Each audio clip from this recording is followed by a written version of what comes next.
verificação à fadiga.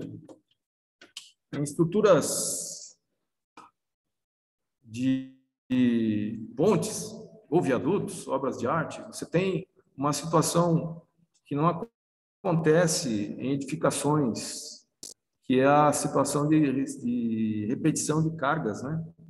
As cargas são cíclicas. Você tem cargas móveis que causam solicitações na ponte milhares de vezes, ou às vezes milhões de vezes ao longo do ano, né? E isso pode acontecer, pode causar o fenômeno da fadiga no material. O que é a fadiga? A fadiga é um tipo de ruptura que ocorre em tensões inferiores à tensão de escoamento do material, no caso do aço, né? Para tensões inferiores à tensão de escoamento, você pode ter a ruptura da peça sem que causada aí pela repetição da carga, né? Da carga de serviço.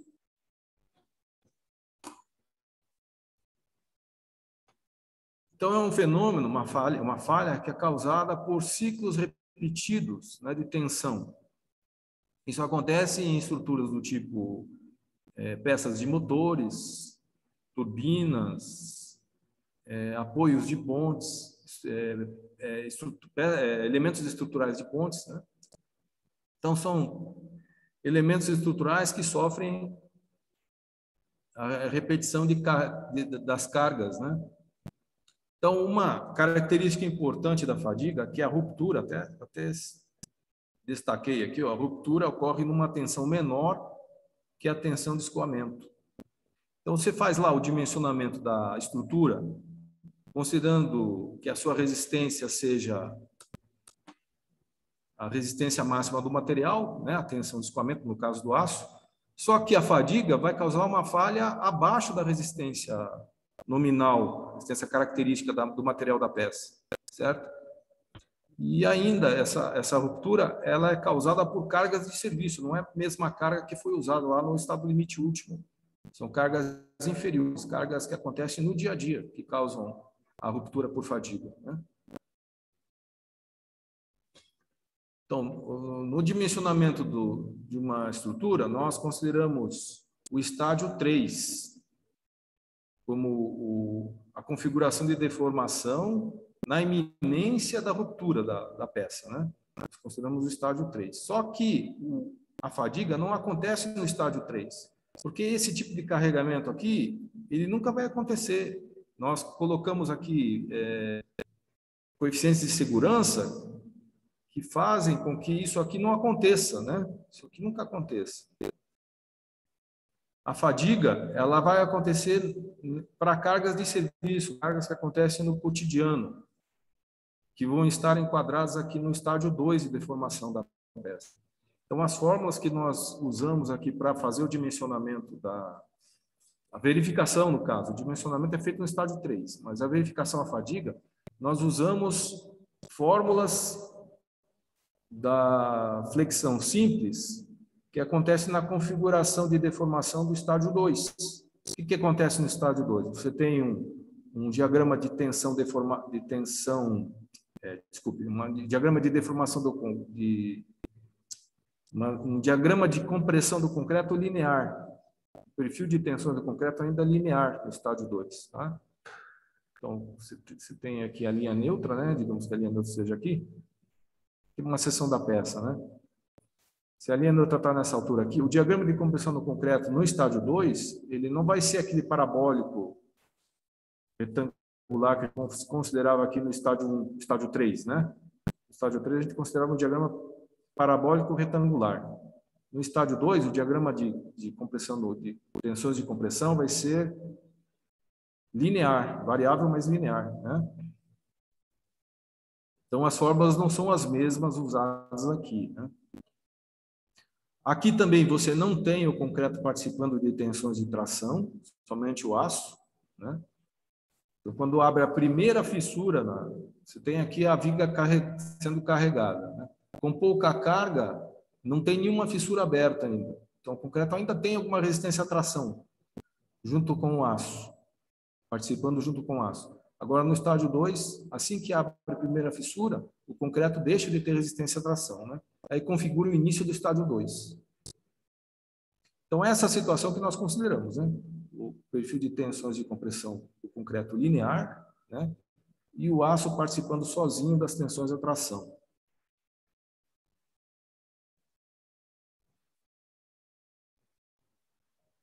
Então, esse gráfico aqui mostra os 3 estádios de deformação, estádio 1, estádio 2 e estádio 3. Né? No estádio 3, você tem o estado limite último, que é a iminência da ruptura. O estádio 2 aqui é o que nós usamos aqui para fazer a verificação à fadiga. Né? Então, como é que é feita essa verificação à fadiga? Nós determinamos uma tensão limite de fadiga e comparamos essa tensão limite de fadiga com a tensão que acontece no material da estrutura quando ela fica submetida a cargas de serviço. Qual é a diferença entre cargas de serviço e as cargas usadas no dimensionamento? As cargas de serviço não têm majoração, como a gente considera lá no dimensionamento. No dimensionamento a gente majora as cargas, né, e reduz a resistência dos materiais. Nós majoramos as cargas permanentes por aplicando um coeficiente de segurança de 1,3, as cargas acidentais com coeficiente de segurança de 1,4, né, e diminuímos a resistência do material dividindo lá a resistência característica concreta por 1,4 e a resistência do aço por 1,15, né? Então, nós, com esses coeficientes de segurança, nós evitamos que a ruína da peça aconteça, né? Garantimos que a ruína da peça não vai acontecer. Agora, aqui, na verificação à fadiga, nós vamos comparar as tensões sem majorar as cargas, né? Vamos considerar uma combinação quase permanente, que seria a carga permanente mais uma fração da carga acidental. Não vamos considerar nem a carga acidental total, vamos considerar só uma fração dela, né? Daí nós calculamos as tensões causadas por essas cargas sem majoração com a tensão limite de fadiga, que ela é obtida por um ensaio em laboratório, tá? Tensão limite de fadiga. O ensaio consiste da seguinte análise, né? Então, você submete lá corpos de prova do material a tensões de valor controlado, certo? Você pega o corpo de prova, aplica nesse corpo de prova uma tensão, digamos, de 250 megapascais, tá? E repete isso aí várias vezes. Geralmente é um ensaio de torque, né? Você coloca um corpo de prova submetido a um torque que cause na peça uma tensão não superior a 250 megapascais, por exemplo, né? Então, esse torque é controlado, né? E repete ele. Isso aí é feito rapidamente, né?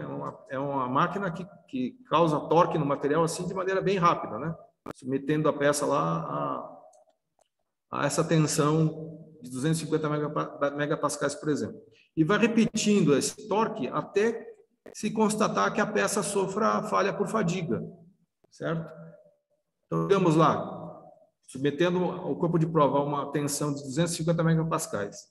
Depois de 100 mil repetições, a peça falha por fadiga. Apresenta lá uma falha, né? Daí para o ensaio. Então, anota lá. Então, para 250 megapascais, a peça apresentou fadiga depois de 250, digamos, 100 mil ciclos, né?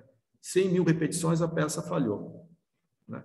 Então, coloca aqui o primeiro ponto, né? Esse gráfico, tensão e número de ciclos. Aqui a tensão no eixo vertical e número de ciclos no eixo horizontal. Então, depois de 100 mil ciclos, a peça falhou a 250 megapascais, né? Aí pega um novo corpo de prova do mesmo material e submete a uma tensão um pouco menor, né? Digamos aqui 230 megapascais, por exemplo, né? E se constata que depois de, digamos, 600 mil ciclos, 0,6 vezes 10 a sexta, né? 600 mil ciclos, a peça apresentou falha. Então, o segundo ponto aqui do ensaio de fadiga foi determinado aqui, né? Veja que por uma tensão inferior, a peça aguentou mais ciclos, né? O material aguentou mais ciclos. E vai se repetindo o mesmo ensaio para diferentes tensões. Estão vendo aqui? A curva aqui, ela é determinada pelos pontos do ensaio, né? Quanto menor a tensão, maior número de ciclos o material resiste antes de apresentar falha fadiga, né? E ele vai tendendo assintoticamente para um valor, que é o valor aqui que nós chamamos de limite de fadiga. Okay? Então, se o material ficar sujeito a uma tensão de carga de serviço inferior ao limite de fadiga determinado aqui no ensaio, você garante que a peça nunca vai sofrer fadiga, certo? Então, o princípio é esse aqui, né? Então, nós usamos aqui a tensão limite de fadiga, que para o aço é em torno de 186 megapascais, né? Calculamos aí para cargas de serviço, quais são as tensões causadas, né? E comparamos essas tensões com a tensão limite de fadiga. Se for inferior, não vai acontecer fadiga nunca, né? É dessa forma que é feita a verificação, então.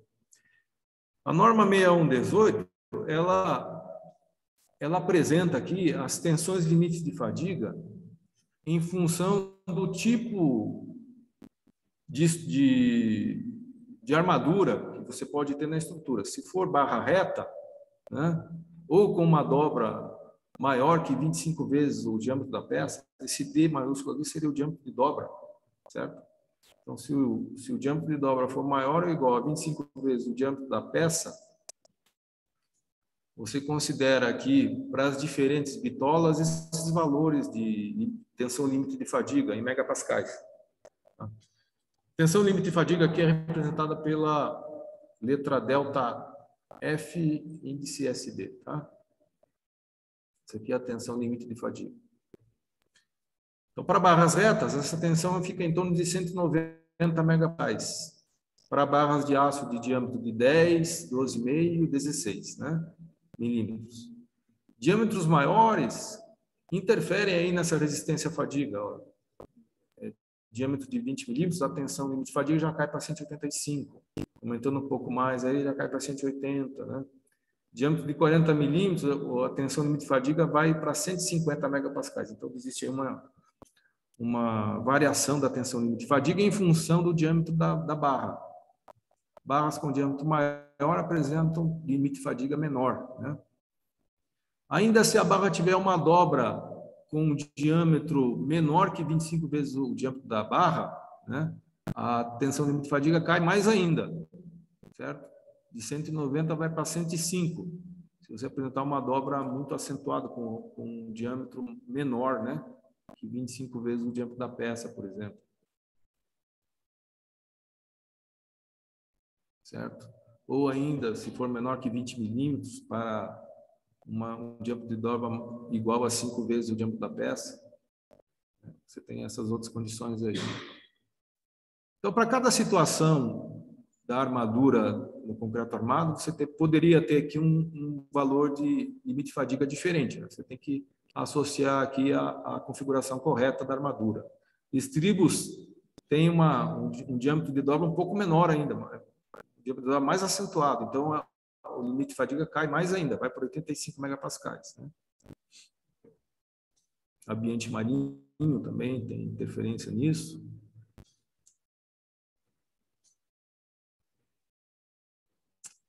Certo. Então, agora, como é que calculamos a tensão no material? Aqui, essa parte inicial aqui é para determinar a tensão limite de fadiga, né? Nós temos que comparar a tensão do material com essa tensão aqui associada nessa tabela, né? Então, para calcular a tensão limite de fadiga, primeira coisa, nós calculamos o esforço de serviço, o momento de serviço, né? Esse momento de serviço é, como eu falei, para uma combinação chamada quase permanente, onde você soma o esforço devido à carga permanente sem majoração nenhuma. Vendo aqui, não tem majoração, né? É uma vez o momento devido à carga permanente, que é obtido lá da envoltória, né? lembram lá na envoltória, tem lá a soma dos esforços da carga permanente e acidental. Então, você pega somente a parcela da carga permanente e soma com uma fração do momento devido à carga acidental máxima. Você tem na envoltória uma carga máxima e uma carga mínima, certo? Então, você pega, para o momento de serviço, você pega a carga máxima, só que pega somente uma fração dela. Esse coeficiente QC1, ele nunca vai ser maior que 1, ele vai ser ou 0,5, ou 0,7, ou 0,8. Né? Para viga seria 0,5, para transversina 0,7, para as lajes seria igual a 0,8. Então, você tem aqui a combinação quase permanente para o momento de serviço, que seria o momento máximo, considerando a carga acidental máxima. Né? Aí você, com esse momento de serviço, você calcula as tensões causadas por ele, né? As tensões que correspondem a esse momento de serviço, no concreto e no aço. Essas fórmulas usadas aqui são fórmulas para o estádio 2, não é o estádio 3, mas o estádio 2. Tá?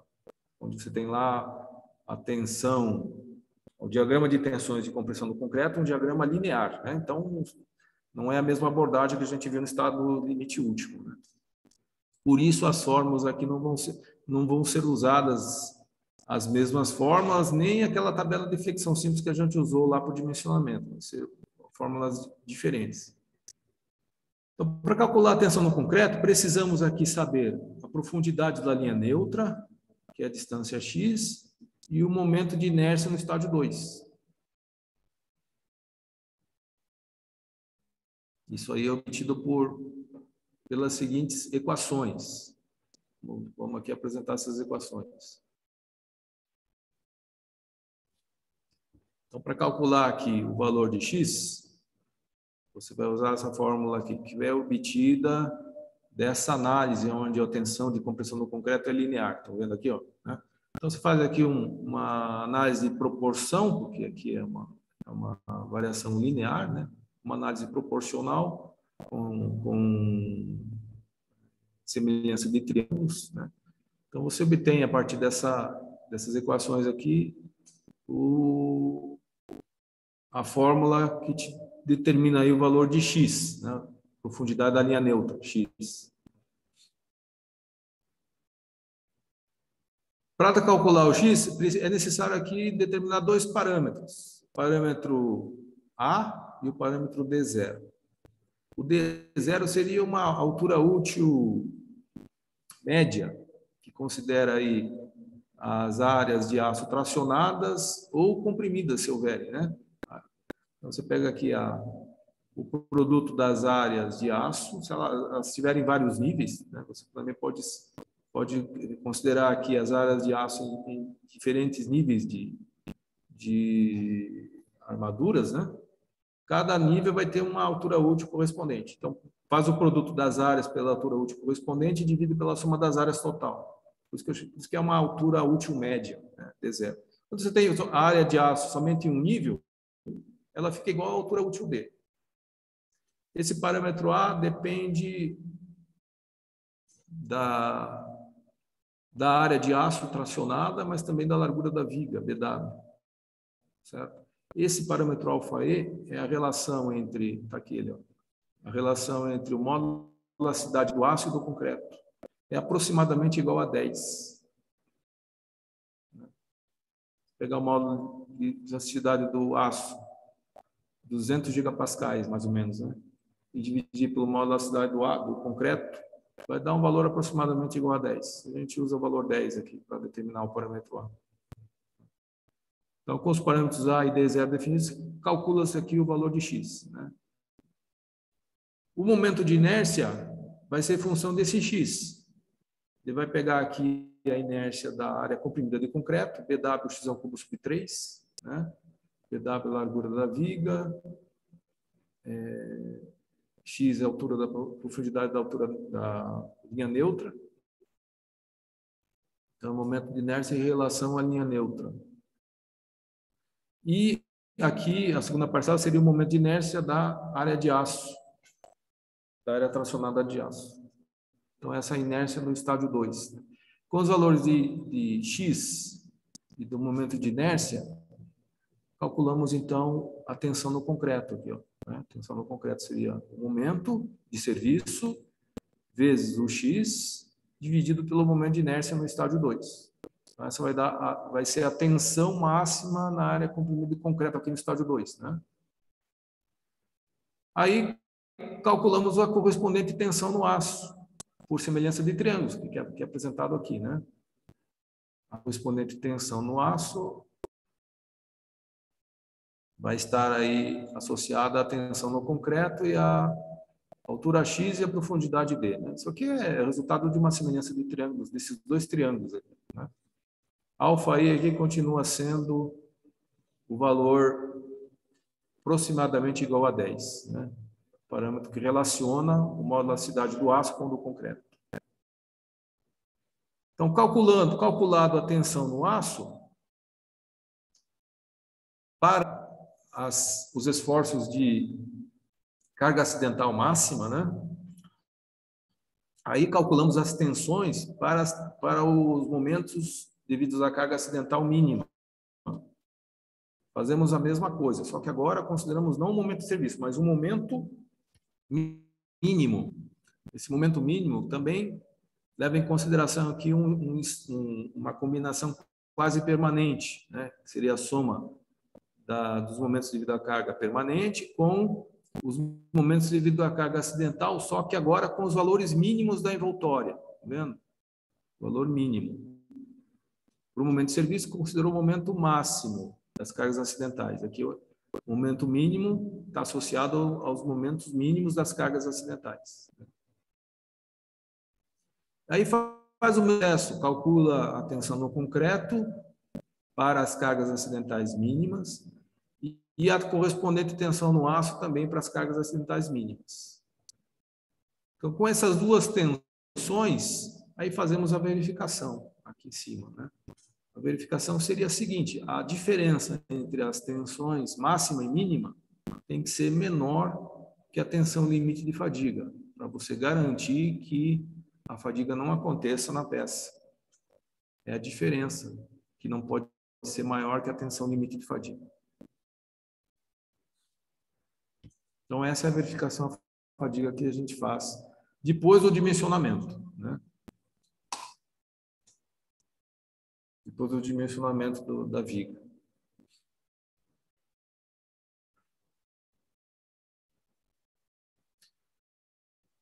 Nós podemos ter duas situações.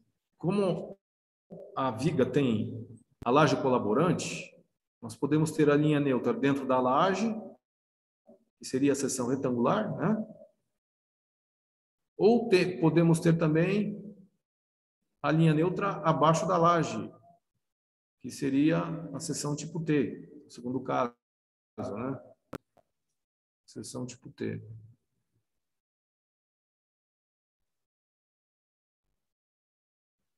Para cada uma dessas duas situações, eu tenho uma abordagem diferente. Se enquadrar no primeiro caso, o que vai acontecer? O HF vai ser maior que o X, né? Então, eu calculo o X, usando aquelas equações que a gente mostrou há pouco, né? Eu calculo o valor de X, com esses dois parâmetros A e D0, né? E verifico se X é maior ou menor que HF, né? Se for menor ou igual a HF, ela vai se enquadrar no primeiro caso, porque a linha neutra daí vai estar dentro da laje, né? Aí calcula-se aqui o momento de inércia, no segundo, no estágio 2. Lembrando que você usa aqui a largura BF sempre, né? Porque a largura da laje aqui, na seção retangular, seria a largura da laje colaborante. Calcula o momento de inércia, calcula a tensão no concreto e as tensões no aço, né? Para o momento máximo e para o momento mínimo. Momento de serviço e o momento devido à carga acidental mínima, né? Agora, se enquadrar no segundo caso, aí você tem que considerar que essa área comprimida aqui, ó, da laje, da viga, né? Como no caso da laje, no caso do dimensionamento também, você considerou, né? Então, você considera aqui Então, nessa situação aqui, o X vai ser maior que o HF, né?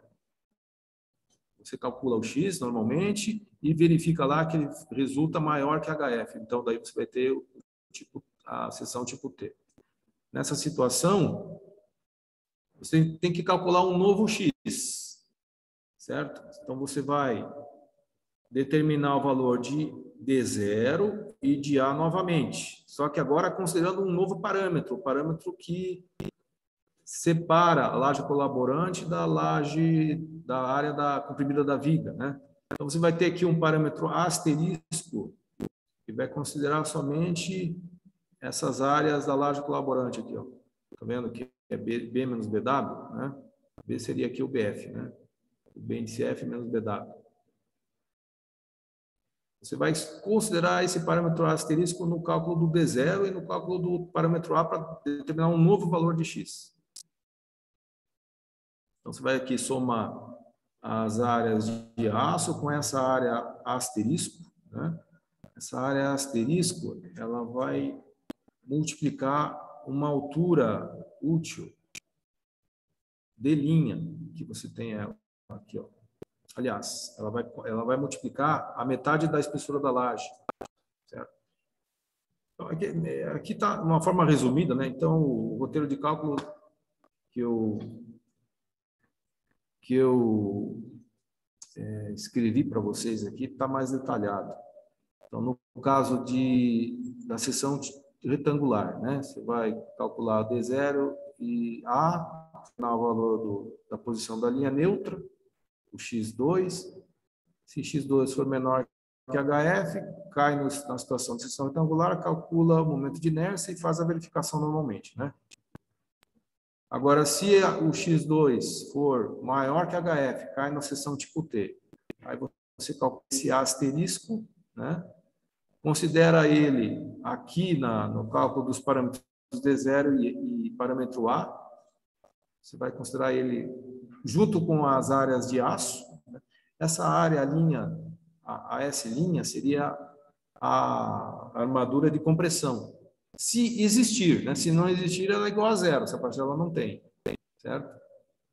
Isso aqui só vai ser considerado se existir a armadura de compressão. Então, seria AS vezes D, mais o A asterisco vezes a metade da espessura da laje, dividido pela soma da área de aço com a área A asterisco. Essa área A asterisco seria uma área de aço equivalente da área comprimida na laje colaborante, mais ou menos isso. Tá? Então, calculados aí o D0, depois o A, que também considera também essa área asterisco, né? Determina aqui o valor de X2, que é a função desses dois parâmetros, né? E depois calcula o valor do momento de inércia no estágio 2, que vai considerar aqui, nas duas primeiras parcelas, a área comprimida de concreto,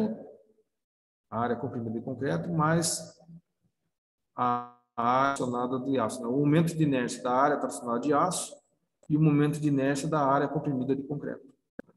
Considera as duas áreas aqui no cálculo da área do momento de inércia, no estágio 2.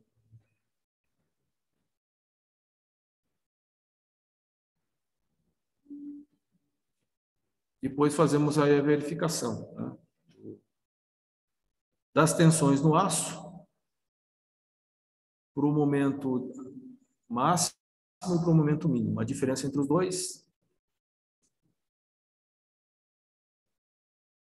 tem que ser sempre menor que o limite de fadiga, né? Tensão limite de fadiga. Se resultar maior, o que nós fazemos? Nós aumentamos a área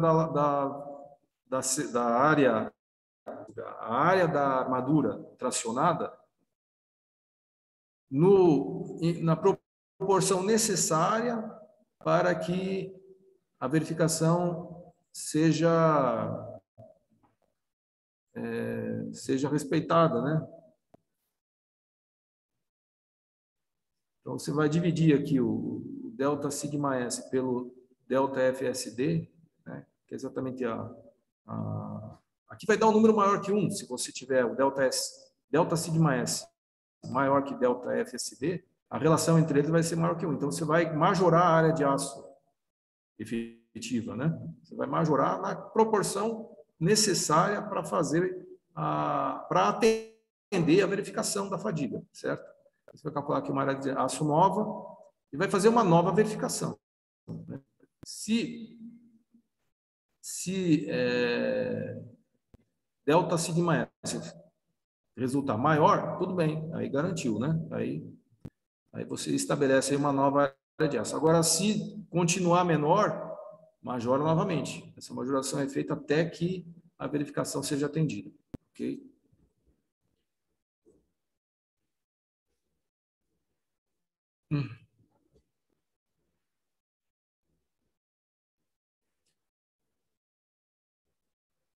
Então, essa é a última verificação da armadura antes de fazer aí o detalhamento, certo?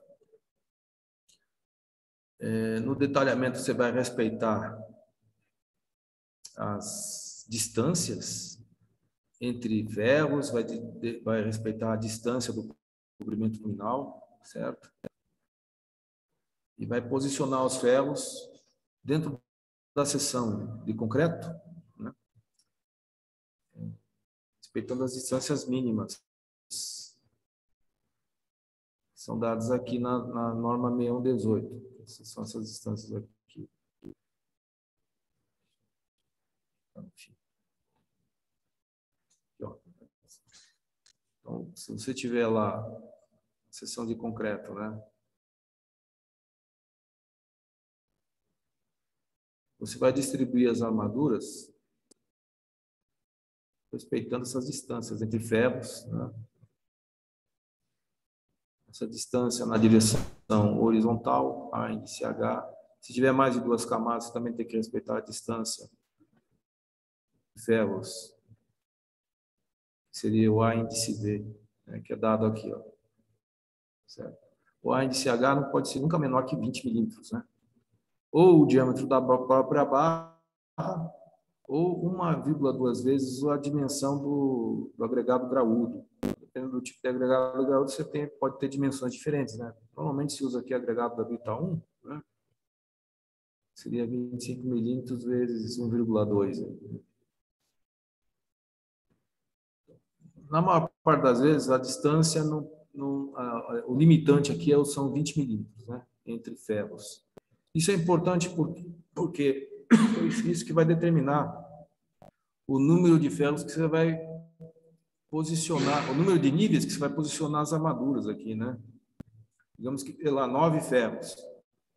E você não consiga colocar esses 9 ferros em uma única camada, ou no máximo em 2 camadas. O que vai determinar o número de camadas? São essas distâncias, né? Certo? Você vai aqui, respeitando aqui a distância mínima, que garanta aqui o cobrimento nominal, né, da armadura. Aí ainda mais tem ainda o diâmetro do próprio estribo, que está envolvendo as armaduras, certo? O diâmetro do estribo também tem que ser considerado aqui, nessa distância entre a face de concreto e as armaduras longitudinais, né?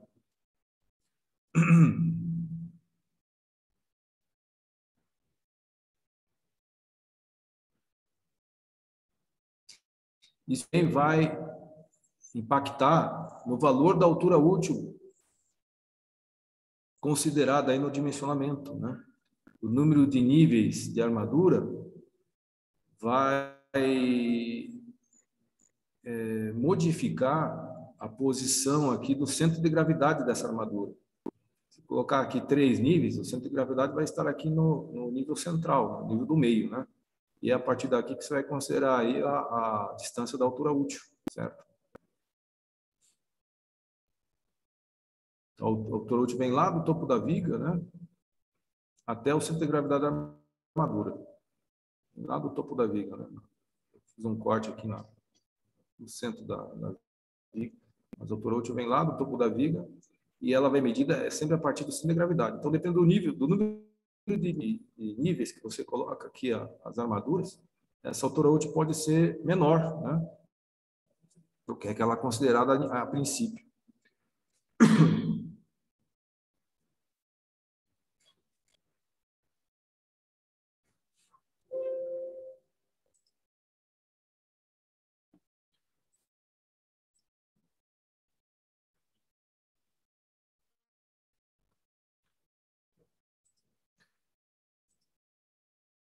Eu coloquei para vocês um exercício resolvido. Eu gravei resolvendo esse exercício aqui para vocês, onde a gente faz o dimensionamento dessa longarina e depois a verificação da fadiga. O dimensionamento, considerando a laje colaborante, aí nós fazemos a verificação da fadiga, né? Também, nesse exercício, eu coloquei aqui uma envoltória das cargas, né? Tirado do F2, envoltória dos momentos fletores, né? E mostro para vocês como foi considerada a majoração dos momentos para o dimensionamento das armaduras da viga, né? E também como foi considerado o momento de serviço para fazer a verificação da fadiga, a partir desses valores aqui apresentados na envoltória da longarina, certo? Eu gravei esse vídeo e coloquei para vocês o link dele lá no objeto de aprendizagem, certo? Seria aí um modelo, né, para vocês usarem aí no próprio trabalho de vocês, né? O modelo de cálculo aí para vocês seguirem na execução do trabalho, do dimensionamento da longarina do trabalho. Ok?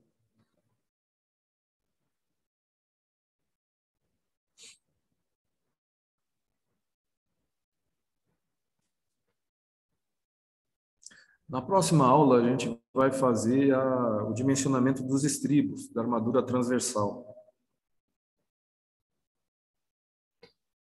E vamos retomar esse conteúdo também, né? Para que, caso tenha alguma dúvida, vocês tenham alguma dúvida, a gente já faça a elucidação aí de quaisquer dúvidas, né? Além dessa distribuição da armadura na seção transversal, também é feita a distribuição ao longo do comprimento, considerando o seguinte, que a armadura que foi calculada na seção de maior esforço, geralmente aqui no momento positivo, o maior esforço acontece no meio do vão, né? Mas esse momento, ele tem uma variação ao longo do comprimento da viga. Então é feita uma distribuição da armadura em função dos valores de momento que acontece no diagrama de momentos fletores aqui. A variação do diagrama de momentos fletores impacta aqui na distribuição da armadura que você vai dispor aqui ao longo da viga, né? Esse processo chama-se decalagem da armadura longitudinal. Como é que é feito? É feito proporcionalmente, né? Em função aqui dos trechos da viga onde existe maior valor de momento, né? Você vai reduzindo a armadura à medida que o momento também reduz, certo? Respeitando aqui uma distância de ancoragem, né? Então, o que é feito? Você coloca aqui um diagrama de momentos fletores, né? Divide esse diagrama em valores iguais. Por exemplo, aqui foi dividido em 3 partes, né?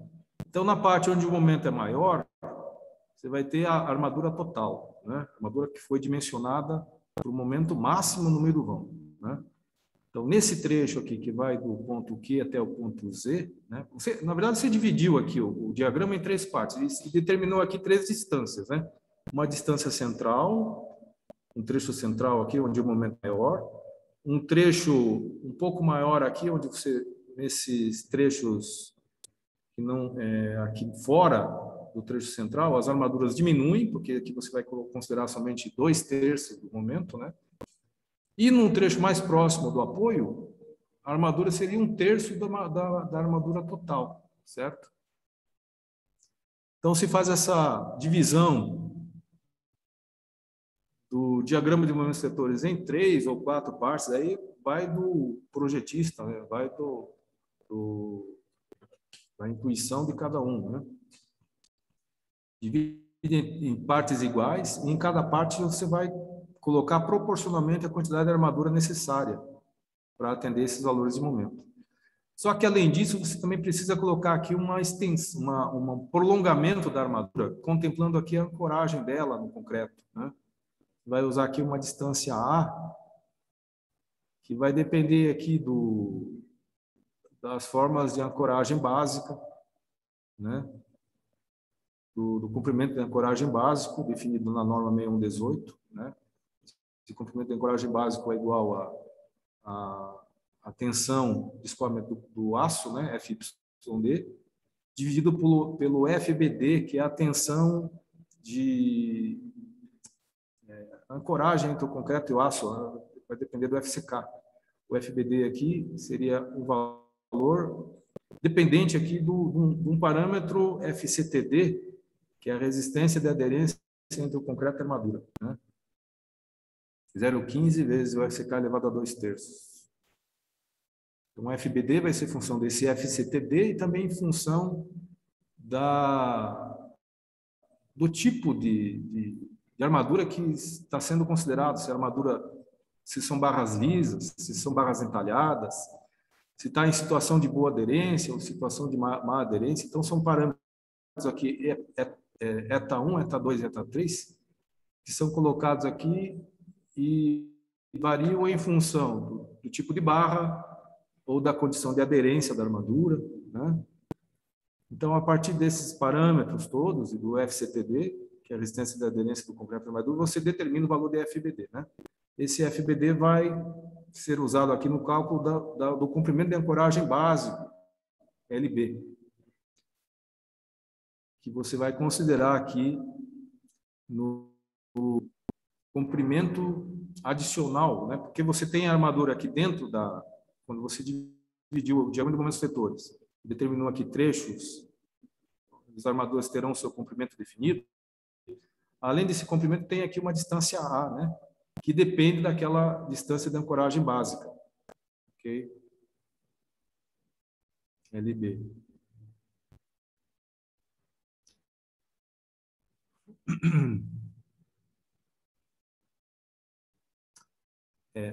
Na verdade, o LB fica além da distância A, né? Então, você tem o LB aqui, ó, que é aquela distância de ancoragem básica, aquém da distância A, que é função da altura útil.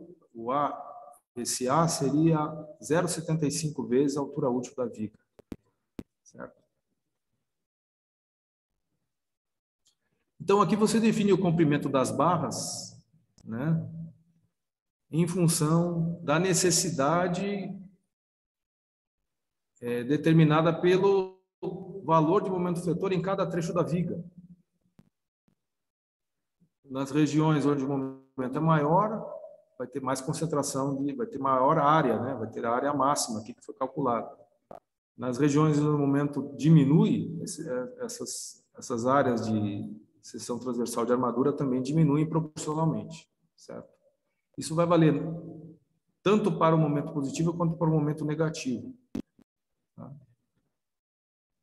Então, você faz a decalagem do diagrama de momentos setores, né? Considera aqui aquelas distâncias. Por exemplo, aqui, a armadura aqui foi dividida em 4 níveis, né? Em quatro comprimentos diferentes. O N1, ele pega aqui a região central do vão biapoiado da longarina, né? O N2 é um pouquinho maior, porque o N1 não vai até os apoios, né? O N1 acaba aqui onde o momento diminui, né? O N3 da mesma forma. Então, isso é feito aí exatamente para